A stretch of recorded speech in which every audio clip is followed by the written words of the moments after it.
Chelsea really changed my life. If I never cared about Chelsea as a club, I would have never tweeted about it. And if I never tweeted about it, I would have never gotten a job. And it really did change my life till now. Welcome to Little Havana. Miami, Florida. Domino's, sure. Food and drink, yep. Handmade cigars, absolutely.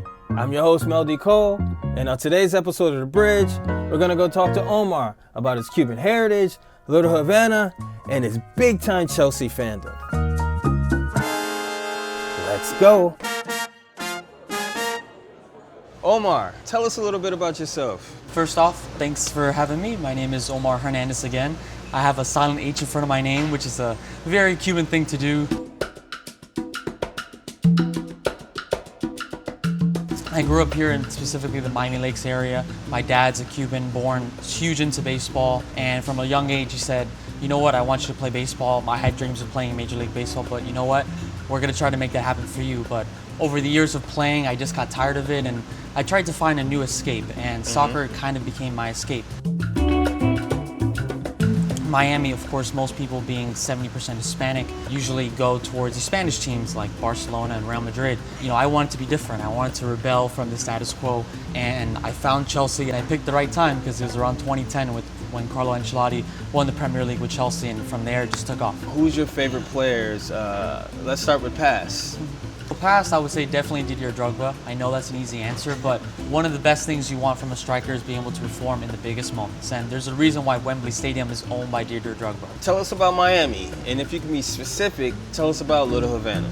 Well, specifically, Miami's such a unique place. You know, people always talk about diversity when they talk about New York City or Los Angeles, but the difference between those places and here is that Miami is actually majority minority, right? 70% of the county is Latino Hispanic, and 54% is Cuban like me. So this is really a melting pot compared to other places. And when we're talking about Little Havana, I mean, it is the epitome of North Cuba, right? It's a crazy unique place. Cuban culture definitely is the prime thing that you find here. So Cuban culture, so are we talking about food and drink?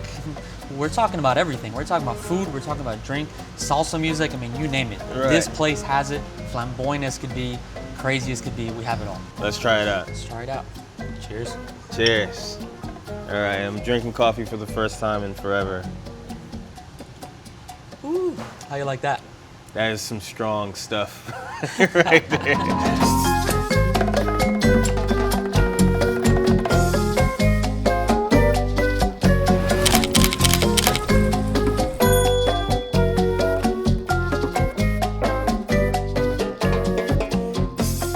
Speaking of hardworking people, I mean, we're in a cigar shop and I see two hardworking individuals doing a craft that I've never seen before in real life, and they're making cigars, and the smell is just very, enchanting and welcoming. Do you see any similarities between here in Miami, Little Havana, and all the way far over that great big pond, the Atlantic Ocean, little city, called London? So I think the biggest similarity between a place like Little Havana and even, a small area of London like Fulham and Chelsea is that people really take pride in that small area, right? We're here on Calle Ocho, such a famous street, that this is such a prideful place that people care about. And even if you leave, you always carry that, just like you'd carry your club, right? In London, even though there's so many, right? You take that everywhere with you. And I think that's the same here in Little Havana as well. Personally, how has Chelsea impacted your life? For me, it was specifically, I found my love for sports journalism, right? I used to tweet about Chelsea all the time, even as a teenager, and somebody found me and said, hey, would you like to write about the club online? And I got paid to write for an international publication online. And eventually I told myself, you know what, I think I'm good at this writing thing. So I translated that, experience, somebody finding me online, to eventually a journalism degree at University of Florida, and then a job at ESPN. And I got to cover and work on ESPN FC. The ESPN. The ESPN in Connecticut and Bristol. My first time hanging out in Little Havana was fun. Homar and I danced, we had some amazing food and drinks at the legendary Ball and Chain, and we got to see how cigars are made, the Cuban way. Thanks for watching, and please tune in to the next episode. I'm Mel D Cole. Peace.